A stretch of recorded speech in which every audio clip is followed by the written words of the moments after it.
ಈ ಖಾತೆ ಮಾಡಿಕೊಡಲು ಲಂಚಕ್ಕೆ ಬೇಡಿಕೆ ಇಟ್ಟ ಪಿಡಿಒ ಮತ್ತು ಬಿಲ್ ಕಲೆಕ್ಟರ್ನ ಬಂಧಿಸಿರುವ ಘಟನೆ ಮಧುಗಿರಿ ತಾಲೂಕಿನಲ್ಲಿ ಮಂಗಳವಾರ ಜರುಗಿದೆ.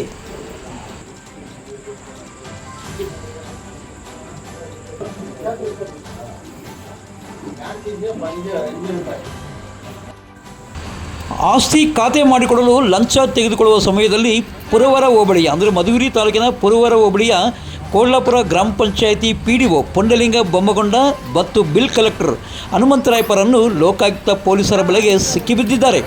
ಕೋಲ್ಲಾಪುರ ಗ್ರಾಮ ಪಂಚಾಯಿತಿ ವ್ಯಾಪ್ತಿಗೆ ಒಳಪಡುವ ವೀರನಾಗೇನಹಳ್ಳಿ ಗ್ರಾಮದ ಆನಂದ್ ಎನ್ನುವರು ತಮ್ಮ ಮನೆಯ ಈ ಖಾತೆಗಾಗಿ ಅರ್ಜಿ ಸಲ್ಲಿಸಿದ್ದರು. ಆದರೆ ಪಿಡಿಒ ಖಾತೆ ಮಾಡಿಕೊಡಲು 6,000ಕ್ಕೆ ಲಂಚಕ್ಕೆ ಬೇಡಿಕೆ ಇಟ್ಟಿದ್ದರು ಎನ್ನಲಾಗಿದೆ. ಲಂಚ ಕೊಡಲು ಇಷ್ಟವಿಲ್ಲದ ಆನಂದ್ ಎನ್ನುವರು ಲೋಕಾಯುಕ್ತರಿಗೆ ದೂರು ನೀಡಿದ್ದಾರೆ. ಮಂಗಳವಾರ ಲೋಕಾಯುಕ್ತ ಎಸ್ಪಿ ಲಕ್ಷ್ಮೀನಾರಾಯಣ್ ನೇತೃತ್ವದ ತಂಡ ದಾಳಿ ನಡೆಸಿದೆ. ದಾಳಿಯಲ್ಲಿ ಡಿವೈಎಸ್ಪಿ ಕೆವಿ ಸಂತೋಷ್, ಇನ್ಸ್ಪೆಕ್ಟರ್ಗಳಾದ ಶಿವರುದ್ರಪ್ಪ ಮೇಟಿ, ರಾಜು, ಮೊಹಮ್ಮದ್ ಸಲೀಂ, ಸುರೇಶ್ ಪಾಲ್ಗೊಂಡಿದ್ದರು. ಇದೇ ರೀತಿಯಾಗಿ ಲೋಕಾಯುಕ್ತರು ಭ್ರಷ್ಟ ಅಧಿಕಾರಿಗಳ ವಿರುದ್ಧ ಲಂಚ ಪಡೆಯುವ ವಿರುದ್ಧ ಕ್ರಮ ಕೈಗೊಳ್ಳಬೇಕೆಂದು ಸಾರ್ವಜನಿಕರು ಲೋಕಾಯುಕ್ತರನ್ನು ಒತ್ತಾಯಿಸುತ್ತಿದ್ದಾರೆ.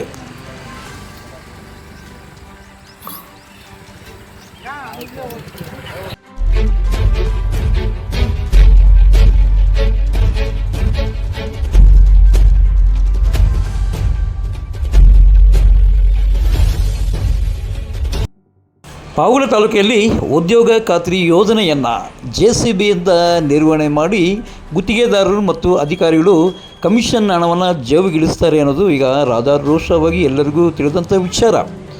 ಮನೆಯಷ್ಟೇ ಕೋಟಗುಡ್ಡ ಗ್ರಾಮದ ಕೆರೆಯಲ್ಲಿ JCBಯಿಂದ ಅಗಿಯುವಾಗ ಕೂಲಿಯಾಳಿಗಳು ಪ್ರಶ್ನೆ ಮಾಡೋದಕ್ಕೆ ಅವರ ಮೇಲೆ ಹಲ್ಲೆ ಮಾಡಿದರು. ನಂತರ ಪೊಲೀಸ್ ಠಾಣೆಯಲ್ಲಿ ಪ್ರಕರಣ ದಾಖಲಾಗಿದೆ. ಈ ಒಂದು ಪ್ರಕರಣದಲ್ಲಿ ಹಲ್ಲೆ ಮಾಡಿದವರ 7 ಜನರ ವಿರುದ್ಧ ಈಗಾಗಲೇ ಪ್ರಕರಣ ದಾಖಲಾಗಿದೆ. ಇದೆಲ್ಲ ನಾನೀಗ ಯಾಕೆ ಹೇಳ್ತೀನಪ್ಪ ಅಂದರೆ ಇಂಥ ಒಂದು JCBಯಲ್ಲಿ ಕೆಲಸ ಮಾಡ್ತಕ್ಕಂಥ ಒಂದು ಪ್ರಕರಣ JCBಯಲ್ಲಿ ಉದ್ಯೋಗ ಖಾತ್ರಿ ಕಾಮಗಾರಿಯನ್ನು ನಿರ್ವಹಣೆ ಮಾಡ್ತಿರುವಂಥ ಒಂದು ಪ್ರಕರಣ ಪಾವಗಡ ಪಟ್ಟಣದ ರೊಪ್ಪ ಗ್ರಾಮ ಪಂಚಾಯತಿ ವ್ಯಾಪ್ತಿಯ TN ಪೇಟೆ ಗ್ರಾಮದಲ್ಲಿ ಜರುಗಿದೆ. TN ಪೇಟೆ ಗ್ರಾಮದ ನವಿಲುಕುಂಟೆ ಕೆರೆಯ ಹೂಳೆತ್ತುವ ಕಾಮಗಾರಿ ಅಂದರೆ 5 ಲಕ್ಷ ವೆಚ್ಚದ ಕಾಮಗಾರಿಯನ್ನು JCBಯಿಂದ ಮಣ್ಣನ್ನು ಒಗೆದು ಟ್ರ್ಯಾಕ್ಟರಲ್ಲಿ ತುಂಬುತ್ತಿರುವ ಸಂದರ್ಭದಲ್ಲಿ ಸ್ಥಳೀಯರು ಒಂದು ಸ್ಥಳಕ್ಕೆ ತೆರಳಿದಾಗ JCB ಮತ್ತು ಟ್ರ್ಯಾಕ್ಟರ್ಗಳೊಂದಿಗೆ ಪರಾರಿಯಾಗಿದ್ದ ಘಟನೆಯೂ ಸಹ ಜರುಗಿದೆ. ಇನ್ನು ಈ ಒಂದು ಪ್ರಕರಣದ ಬಗ್ಗೆ ರೊಪ್ಪ ಗ್ರಾಮ ಪಂಚಾಯತಿಯ PDO ವಿಜಯ್ ಕುಮಾರ್ ಗಮನಕ್ಕೆ ತೆಗೆದುಕೊಂಡು ಹೋದಾಗ ಈ ಬಗ್ಗೆ ನನಗೆ ಯಾವುದೇ ರೀತಿಯಾದಂಥ ಮಾಹಿತಿ ಲಭ್ಯವಾಗಿಲ್ಲ, ನೋಡ್ತೀನಿ, ಚೆಕ್ ಮಾಡ್ತೀನಿ ಅಂತ ತಿಳಿಸಿದ್ದಾರೆ. ಏನೇ ಆಗಲಿ ಪಾವಗಡ ತಾಲೂಕಿನಲ್ಲಿ ಉದ್ಯೋಗ ಖಾತ್ರಿ ಯೋಜನೆಯು ಕೂಲಿ ಕಾರ್ಮಿಕರ ಕೈಗೆ ಸೇರಬೇಕಾದನ್ನು JCBಯಲ್ಲಿ ಅಗದು ಬಗದು ಈ ಒಂದು ಗುತ್ತಿಗೆದಾರರು ಮತ್ತು ಸಂಬಂಧಪಟ್ಟ ಅಧಿಕಾರಿಗಳು ತಮ್ಮ ಕಮಿಷನ್ ಹಣವನ್ನು ಜೇಬಿಗಿಳಿಸಿಕೊಂಡು ಕೂಲಿಕಾರರಿಗೆ ಅನ್ಯಾಯ ಮಾಡುತ್ತಿರುವುದಂತೂ ಕಣ್ಣಿಗೆ ಕಟ್ಟಿದಂತಿದೆ. ಇಷ್ಟೆಲ್ಲ ಘಟನಾವಳಿಗಳು ನಡೆಯುತ್ತಿದ್ದರೂ ಸಹ ಇಒ ಮಾತ್ರ ಯಾವುದೇ ರೀತಿಯಾದ PDOಗಳ ವಿರುದ್ಧ ಕ್ರಮ ಜರುಗಿಸುತ್ತಿಲ್ಲ.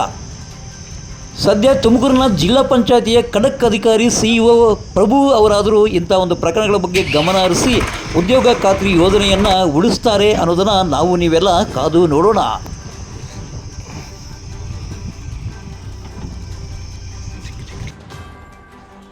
ಪಾವಗಡ ತಾಲೂಕಿನ ತಾಜಾ ಸುದ್ದಿಗಳಿಗಾಗಿ ನಮ್ಮ ಚಾನಲನ್ನು ಪಾವಗಡ ಪವರ್ ನ್ಯೂಸ್ ಎಂದು ಟೈಪ್ ಮಾಡಿ, ಸಬ್ಸ್ಕ್ರೈಬ್ ಮಾಡಿ, ಜಾಹೀರಾತು ನೀಡಿ ಪ್ರೋತ್ಸಾಹಿಸಿ ಬೆಂಬಲಿಸಿ. ನಾನು ನಿಮ್ಮ ಸತ್ಯ ಲೋಕೇಶ್, ಸಂಪಾದಕರು, ಪಾವಗಡ ಪವರ್ ನ್ಯೂಸ್.